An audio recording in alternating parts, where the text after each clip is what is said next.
Welcome, in front of me is DELL Latitude 3520, and in this video I'm going to show you how to check the graphics card on this laptop.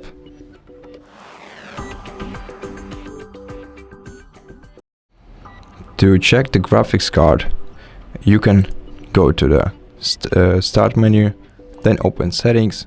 In Settings, go to System Settings, then open About section at the very bottom of the list.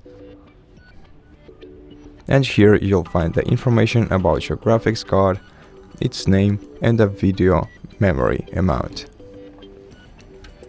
You can also check more information about your graphics card by right-clicking the taskbar, selecting Task Manager, then go to Performance section right here, select GPU, and in GPU section you will not only be able to check the name of your graphics card, but also all the specifications related to it, as well as the monitors of its productivity and resource consuming.